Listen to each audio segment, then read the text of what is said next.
Good morning everyone, welcome back to my channel to a new blog. আজকে হচ্ছে 13th April, শনিবার, আর এখন সময় হয়ে গিয়েছে সকাল 11টার মতন। আজকে হচ্ছে পয়লা বৈশাখের ঠিক আগের দিন। আর আজকের দিনে কিন্তু কি সবাই খাওয়া দাওয়া করে, মোটামুটি সবার বাড়িতেই একটু টক ডাল তেতো এসবই কিন্তু খাওয়া দাওয়া হয় আমাদের মধ্যে। তো এখানে ফার্স্টেই মা হচ্ছে সব মানে নিম পাতা ভাজা পাট পাতা ভাজা এগুলো করে নিয়েছে, টক ডাল করেছে, তারপরে উচ্ছে ডাল করেছে, এগুলো তো করেই মানে তেঁতো ডাল করেছে আর কি। তারপরে কিন্তু এই দেখো এদিকে কড়াইতে তেল দিয়ে দিল, আর তেলের মধ্যে অল্প একটু ঘিও দিয়ে দিবে। এটার মধ্যে করবে এঁচোড়ের সবজিটা। আর এঁচোড় খেতে তোমাদের কেমন লাগে অবশ্যই কমেন্ট করে জানাবে। আজকে আমরা ফার্স্ট টাইম এঁচোড় খাচ্ছি বাড়িতে। তো দেখো কড়াইতে তো তেলটা গরম হয়ে গিয়েছিল, তেল আর ঘিটা, তারপরে ফোড়নে দিয়ে দিল জিরে, এরপরে দিয়ে দিবে গোটা গরম মশলা আর তেজপাতা। সব কিছু ফোড়ন দিয়ে ভালো করে নাড়াচাড়া করে তারপর কিন্তু আলুটা ভালো করে ফ্রাই করে নিবে। আর তারপর যে কাঁঠালটাকে ম্যারিনেট করে রেখেছে, মানে কাঁঠালটা একটু অন্যভাবে করছে, কাঁঠালটাকে প্রথমে নুন হলুদ দিয়ে ভালো করে সেদ্ধ করে যেই মশলাগুলো মানে আদা, তারপর হচ্ছে কাঁচা পাকা লঙ্কা, জিরে, হলুদ, এগুলো সব কিছু দিয়ে ভালো করে কাঁঠালটাকে ম্যারিনেট করে রেখেছে, টমেটো সব কিছু বাটা দিয়ে। ঠিক আছে, তাতে কী হবে মানে কাঁঠালের মধ্যে পুরো ফ্লেভারটা চলে যাবে, সেই কারণে মশলাগুলো দিয়ে ভালো করে কাঁঠালটাকে মেখে রেখেছে। তো যাই হোক, এদিকে আলুটাকে ভালো করে ফ্রাই করে নিচ্ছিল। তো আলুর মধ্যে অল্প একটু হলুদ দিয়ে দিল, আর নুন তো আগেই দিয়ে দিয়েছিল। তো নুন হলুদ দিয়ে আলুটাকে ভালো করে ফ্রাই করে নিক, এরপরে এর মধ্যে কিন্তু কাঁঠালটা দিয়ে দিবে। ঠিক আছে, আর তোমরা দেখতে থাকো পুরোটাই। তো দেখো আলুটা কিন্তু ভালো করে ফ্রাই হয়ে গিয়েছে, আর তোমাদেরকে যে বললাম মশলা মাখানো কাঁঠালটা মানে এঁচোড়টা আর কি, সেটা কিন্তু পুরোটাই মা দিয়ে দিল। তো এটা দিয়ে ভালো করে এখন এটাকে কষানো হবে, তারপর এটার মধ্যে জল দিয়ে দিবে পরিমাণ মতন।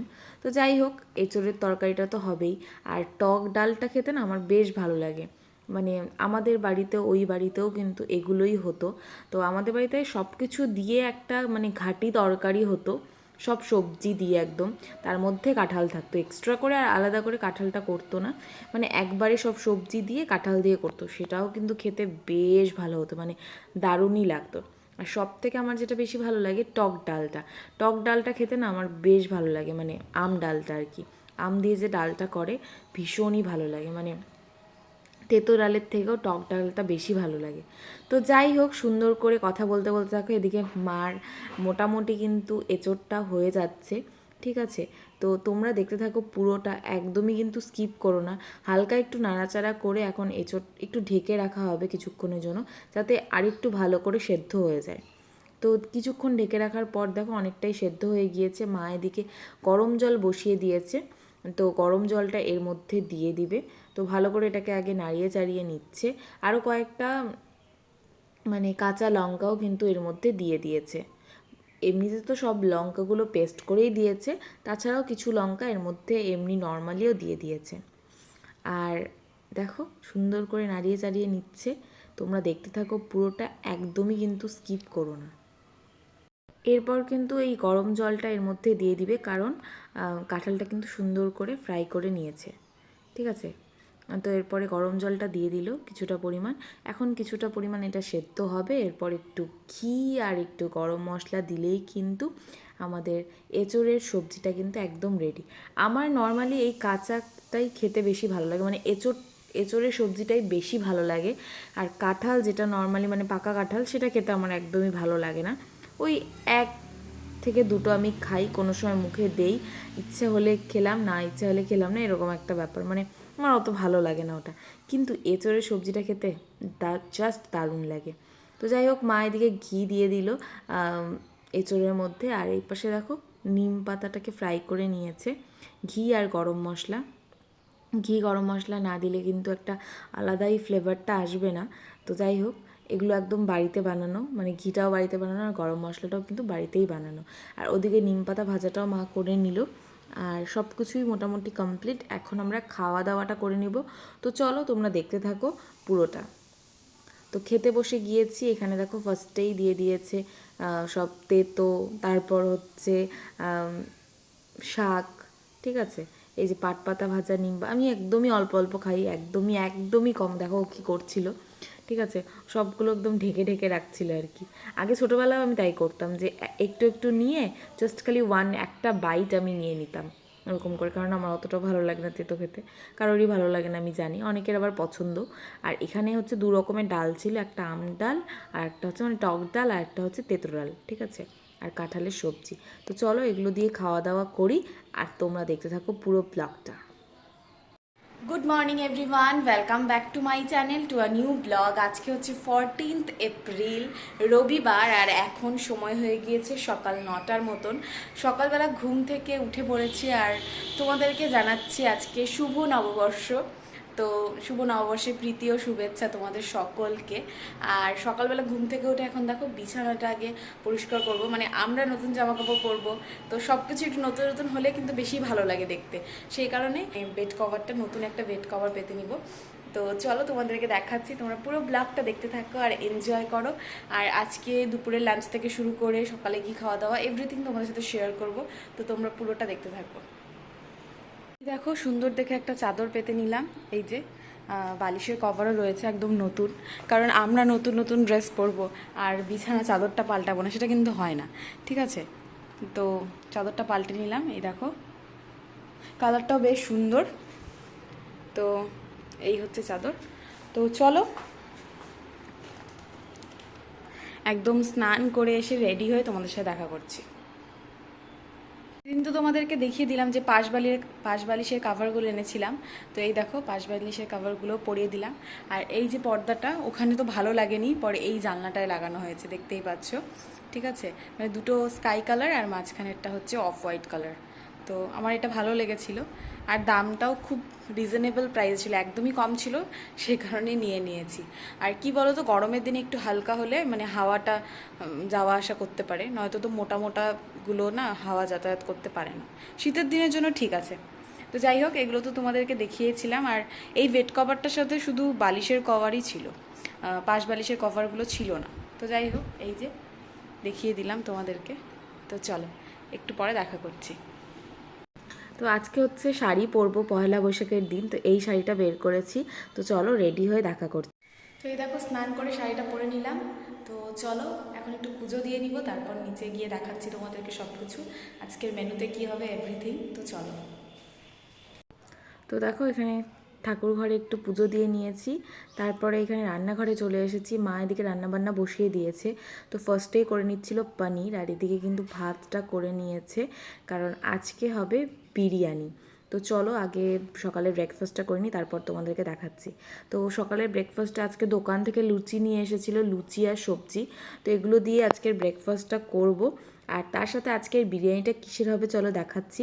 ব্রেকফাস্ট করে এদিকে দেখো সুন্দর করে মাটনটাকে ম্যারিনেট করে রেখেছে, মানে ভালো করে ধুয়ে ম্যারিনেট করে রেখেছে, সেটা তোমাদেরকে দেখিয়ে দিলাম। আজকে হবে মাটন কারি প্লাস তার সাথে মাটন বিরিয়ানি। আর এদিকে হচ্ছে ম্যাক্সেরটা বসিয়ে দেওয়া হয়েছে, এখানে চিকেন রয়েছে ম্যাক্সের, তো ম্যাক্সেরটাও বসিয়ে দেওয়া হয়েছে, বিকজ ম্যাক্সেরটা হতে ভালোই টাইম লাগে। আর এদিকে বিরিয়ানির আলুটাকে একটু সেদ্ধ করে নেওয়া হচ্ছে, একটু নুন আর একটু হলুদ দিয়ে বিরিয়ানি আলুটাকে সেদ্ধ করে নেওয়া হচ্ছে। আর মাটনটাকে তো নুন হলুদ আর সর্ষের তেল দিয়ে মাখিয়ে রেখেছিল, তারপর কিন্তু এখন দেখো একটু পেঁয়াজ কুচি, তারপর যে মশলাটাকে পেস্ট করে নিয়েছে মা, সেটাকে দিয়ে ভালো করে মাখিয়ে নিচ্ছে। আর এটা কিছুক্ষণ ম্যারিনেট থাকবে, কিছুক্ষণ আরও থাকলে ভালো হতো। আর এদিকে আমি হচ্ছে পেঁয়াজগুলোকে একটু কুচিয়ে নিচ্ছিলাম, ঠিক আছে, কারণ বিরিয়ানির জন্য বেরেস্তা লাগবে, সব কিছু লাগবে, সেই কারণে আমি একটু পেঁয়াজগুলোকে কুচি করে নিচ্ছিলাম। তো তোমাদেরকে সেটাই দেখিয়ে দিলাম। আর এদিকে রয়েছে ম্যাক্স, মানে আমরা এদিকে রয়েছি, মানে রান্না বাড়ির কাজ করছি, আর ও এটার মধ্যে ঢুকে শুয়ে রয়েছে। আসলে বেশ গরম ছিল আজকে, মানে প্রচণ্ডই গরম পড়েছে এখন। তো চলো তোমাদেরকে সবটা দেখাচ্ছি, তোমরা দেখতে থাকো পুরোটা। আর এদিকে দেখো এখন কিন্তু আলুটা মোটামুটি বয়েল হয়ে গিয়েছে, মানে ভালো মতনই সেদ্ধ হয়ে গিয়েছে। এদিকে সুরজিৎ হচ্ছে বসে ভিডিও করে দিচ্ছিল আমাকে, আর তার সাথে একটু ওকেও দেখিয়ে দিল। আর দেখো আলুটা বয়েল করা হয়ে গিয়েছে, নামিয়ে নেওয়া হয়েছে। এখন হচ্ছে কড়াইতে তেল দিয়ে দেওয়া হয়েছে, এখন হচ্ছে পেঁয়াজগুলোকে ফ্রাই করে নেবে মাটনের জন্য, ঠিক আছে। আর গোটা গোটা পেঁয়াজ রসুন দেওয়া হয়েছে, কারণ হচ্ছে গোটা গোটা পেঁয়াজ রসুন খেতে বেশ ভালো লাগে, আমার তো খুবই ভালো লাগে। তোমাদের কেমন লাগে অবশ্যই কমেন্ট করে জানিও।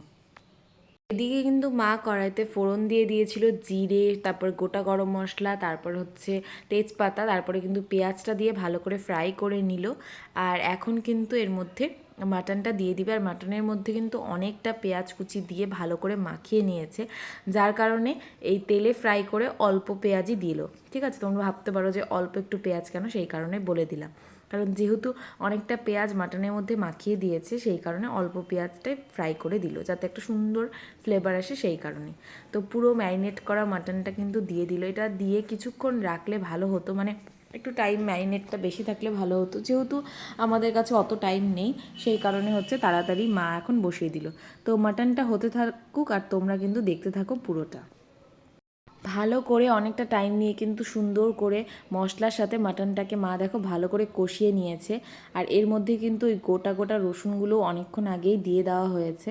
ঠিক আছে, এখন এর মধ্যে দিয়ে দিবে মা গরম করা জলটা। গরম জলটা দিলে বেশ ভালো হবে, সেই কারণেই কিন্তু মা গরম জলটা দিয়ে দিচ্ছে, কারণ মাটনটা কিন্তু একদমই কষানো হয়ে গিয়েছে সুন্দর করে। তো এর মধ্যে এখন জলটা দিয়ে দিল, এই দেখো দেখতেই পাচ্ছ। আর এটাকে দিয়ে এখন ভালো করে নেড়েচেড়ে কিছুক্ষণ এটা ফুটে যাবে। মাটনটা হতে একটু টাইম লাগে। আর এই বাড়িতে এর আগে 2-3 দিন বিরিয়ানি খাওয়া হয়েছে, তো নর্মালি চিকেন দিয়েই খাওয়া হয়েছে। আজকে যেহেতু পয়লা বৈশাখ, সেই কারণে হচ্ছে মাটন দিয়েই বিরিয়ানিটা খাওয়া হবে। তো দেখতেই পাচ্ছ পরিমাণ মতন ঝোলটা দিয়ে দিল। আর এখন হচ্ছে এটা ফুটে যাক, তারপর তোমাদেরকে দেখাচ্ছি। আর এরপরে হচ্ছে বিরিয়ানির প্রিপারেশনটা হবে। তো সেই কারণে মা দেখো এখানে কড়াইতে তেল গরম করে আলুগুলোকে ভালো করে ফ্রাই করে নিচ্ছে।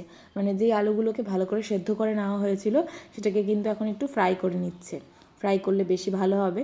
তো ভালো করে একটু ফ্রাই করে নিল এটাকে এই সাইডে, আর মাটনটা কিন্তু ওদিকে হচ্ছে। ঠিক আছে, আর এখন এর মধ্যে বেরেস্তাটা করে নিবে, কারণ বিরিয়ানির জন্য তো অনেক কিছু প্রিপারেশন নিতে হবে, সেই কারণে মা এখন এর মধ্যে পেঁয়াজগুলোকে ভালো করে ফ্রাই করে নিবে। এই দেখো, তো অনেকটাই পেঁয়াজ কিন্তু বেরেস্তার জন্য নিয়ে নিয়েছে, দেখতেই পাচ্ছ। যে রাখা আলুগুলোকে একটু মাটনের মধ্যে দিয়ে দেওয়া হলো, মাটনের ঝোলের মধ্যে, যাতে মাটনের ঝোলের ফ্লেভারটা আলুর মধ্যে যায়, সেই কারণেই। তো চলো তোমরা দেখতে থাকো, মাটন কিন্তু একদমই কমপ্লিট। আর এরপরে কিন্তু এখন বিরিয়ানির লেয়ারিং হবে, তো চলো সেটা তোমাদেরকে দেখাচ্ছি। সব শেষে মাটনের মধ্যে এখন একটু ঘি দিয়ে দিল, আর এরপরে দিয়ে দিবে গরম মশলার গুঁড়ো। তো দুটোই কিন্তু দিয়ে দেওয়া হয়ে গেল, ব্যাস মাটনটা একদমই ডান। আর পেঁয়াজের বেরেস্তাটাও মোটামুটি হয়ে গিয়েছে, এখন হবে বিরিয়ানি লেয়ারিং। চলো, তো প্রথমেই কিন্তু দিয়ে দিল ঘি। তো ঘিটা দিয়ে ভালো করে একটু নিচে মেখে নেবে, তার কারণে যাতে নিচের দিকে না লেগে যায়। আর এদিকে হচ্ছে বেরেস্তা মাটন সব কিছুই রেডি। তো এখন বিরিয়ানির লেয়ারিংটা শুরু হবে। তো এখানে দেখো দুধের মধ্যে গোলাপ জল, কেওড়া জল, তারপর মিঠা আতর সব কিছু দিয়ে ভালো করে মিক্স করে নিচ্ছে। একবারে দিয়ে দিলে কি হয়, দিতে সুবিধা হয়, সেই কারণে। তো ফার্স্টে দিয়ে দিল গোলাপ জল, এরপরে দিয়ে দিচ্ছে কেওড়া জল। 2 চামচ করে গোলাপ জল, 2 চামচ কেওড়া জল, আর অল্প একটু মিঠে আতর। ঠিক আছে, মোটামুটি হাফের মতন দিয়েছে, ব্যাস এটুকুই। তো এটা দিয়ে ভালো করে মিক্স করে নিল। এরপরে দেখো লেয়ারিংটা শুরু হয়ে যাচ্ছে। আর লেয়ারিংয়ে কিছু তো বলার নেই, তোমরা নিজেরাই দেখতে থাকো আর এনজয় করো পুরোটা।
বিরিয়ানি লেয়ারিং করে তারপর তো বিরিয়ানিটা দমে বসিয়ে দেওয়া হয়েছে আধা ঘন্টার জন্য।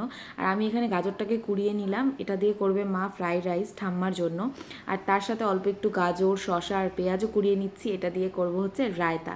তো বিরিয়ানির সাথে রায়তা খেতে তোমাদের কার কার ভালো লাগে অবশ্যই কমেন্ট করে জানিও, আমার কিন্তু ভীষণ ভালো লাগে।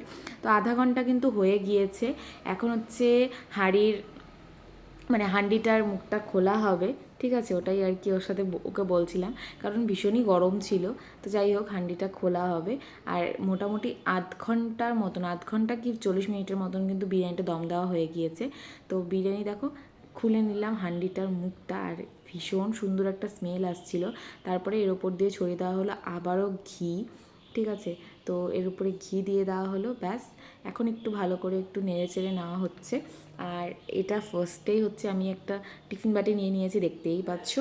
এটা হচ্ছে প্রথমেই মিমির বাড়িতে যাবে, ঠিক আছে। তো আমি এটাকে কেটে নিচ্ছিলাম, মানে চামচ দিয়েই করছিলাম, হাতা দিয়েও করতে পারতাম, বাট চামচ দিয়েই করছিলাম আর কি আমি একটু। তারপরে মাটনগুলোকে তুলছিলাম আর কি। তো যাই হোক, মিমিদের ওটা ভালো করে বেড়ে দিই। আর এদিকে হচ্ছে মা হচ্ছে এদিকে দেখো কড়াইতে সাদা তেল দিয়ে দিয়েছে, তারপর একটু ঘি দিয়ে দিল, এরপর ফোড়নে গোটা গরম মশলা দিয়ে দিয়েছে। তো এখন করবে ফ্রাইড রাইসটা। তো গাজর আর চাল মানে ভাতটাকে একসাথেই কিন্তু দিয়ে দিল, ঠিক আছে, একবারেই ফ্রাই হয়ে যাবে, এইভাবেই করে নেয় মা। আর খেতেও কিন্তু বেশ ভালোই হয়, ঠিক আছে। তো এভাবেই দেখো মিক্স করে নিচ্ছে। তারপরে এর মধ্যে নুন, চিনি, যা যা লাগে, কাঁচা লঙ্কা সব কিছু দিয়ে দিবে। আর সুরজিৎ দেখো এদিকে নিয়ে যাচ্ছে এখন মিমির বাড়িতে বিরিয়ানি, সাথে হচ্ছে মিমির ড্রেসটা। তো ওটাও পাঠিয়ে দিচ্ছি, কারণ পয়লা বৈশাখ সেহেতু আজকের দিনেই পাঠিয়ে দিলাম, কারণ এই কয়েকদিন ধরে দেওয়াই হচ্ছিল না। এদিকে মার ফ্রাইড রাইসও হয়ে গিয়েছে, আর পানিরটা তোমাদেরকে দেখিয়ে দিলাম। তো চলো এগুলোই। আর ফ্রাইড রাইসটাও মোটামুটি কমপ্লিট। তো ও চলে আসলে আমরা হচ্ছে এখন খাওয়া দাওয়াটা করে নিব। আর মিমি দেখো মিষ্টি পাঠিয়ে দিয়েছে, ঠিক আছে, তারপর আলুর চিপসও পাঠিয়েছে। আর এদিকে হচ্ছে ও দই নিয়ে এসেছে, টক দই, সেটা দিয়ে আমি এখন রায়তাটা বানাবো। আর টক দইয়ের মধ্যে আমি দিয়েছি বিট নুন, আর দিয়েছি হচ্ছে গোলমরিচের গুঁড়ো, ঠিক আছে। আর তার সাথে তো যেটা কুড়িয়ে রেখেছিলাম শসা, পেঁয়াজ আর হচ্ছে গাজর, তো সব কিছু দিয়ে ভালো করে আমি রায়তাটা বানিয়ে নিব। আর দেখো টক দইটাকে ভালো করে আগে ফেটিয়ে নিচ্ছিলাম, তো দেখতেই পাচ্ছ টক দইটাকে সুন্দর করে ফেটিয়ে নিচ্ছি। তারপরে এর মধ্যে দিয়ে দিব বিট নুন আর গোলমরিচের গুঁড়ো। তোমরা চাইলে কাঁচা লঙ্কাও দিতে পারো, বাট আমি এটাকে অ্যাভয়েড করেছি, যেহেতু আমি গোলমরিচের গুঁড়ো দিয়েছি সেই কারণে আর আমি লঙ্কাটা দেইনি। তো এই দেখো গোলমরিচের গুঁড়ো, সরি এটা হচ্ছে বিট নুনটা দিয়ে দিলাম, আর গোলমরিচের গুঁড়ো দিয়ে দিয়েছি। আর মা এদিকে বিরিয়ানিটা বেড়ে দিচ্ছে আমাদের জন্য। আর গরম গরম বিরিয়ানি দেখে না ভীষণ লোভনীয় লাগছিল, ঠিক আছে। আর রায়তাটা যেরকমভাবে হয় সেরকমভাবে তোমাদেরকে বলেই দিলাম। তো চলো বিরিয়ানিটা এনজয় করি। আর তার সাথে আজকের ব্লগটার এই পার্টটা তোমাদের সাথে শেয়ার করলাম। নেক্সট পার্টটা আসবে মানে নেক্সট ভিডিওতে, তোমরা দেখতে থাকো, ঠিক আছে। আর আজকে আমরা ফার্স্ট মাটন বিরিয়ানি খেলাম এই বাড়িতে। আমি একদিন মাটন বিরিয়ানি বানিয়েছিলাম বাড়িতে। তো যাই হোক, মাটন বিরিয়ানি খেতেও কিন্তু বেশ ভালো লাগে, তবে বেসিক্যালি আমার যেহেতু চিকেনটা পছন্দ সেই কারণে আমার চিকেন বিরিয়ানিটা বেশি ভালো লাগে। তো দেখো এখানে আমি পেঁয়াজ, তারপর হচ্ছে গাজর আর শসাটা দিয়ে দিলাম টক দইয়ের মধ্যে, আর এটার মধ্যে গোলমরিচের গুঁড়ো আর বিট নুন রয়েছে। তো ভালো করে এটা মিক্স করে নিচ্ছি। তো ব্যাস হয়ে গেল আর কি। তো এগুলো দিয়েই আজকে দুপুরে খাওয়া দাওয়াটা করে নিব। তারপর বিকালে এক জায়গায় গিয়েছিলাম, কোথায় গিয়েছিলাম, কি করেছি সব কিছু তোমাদের সাথে শেয়ার করব। তার জন্য তোমরা আমার চ্যানেলটাকে সাবস্ক্রাইব করে রেখো, আর পাশে থাকা বেল আইকনটা অবশ্যই প্রেস করে রেখো। তো চলো টাটা, দেখা হচ্ছে নেক্সট পার্টে কী করি সব কিছু তোমাদের সাথে শেয়ার করব।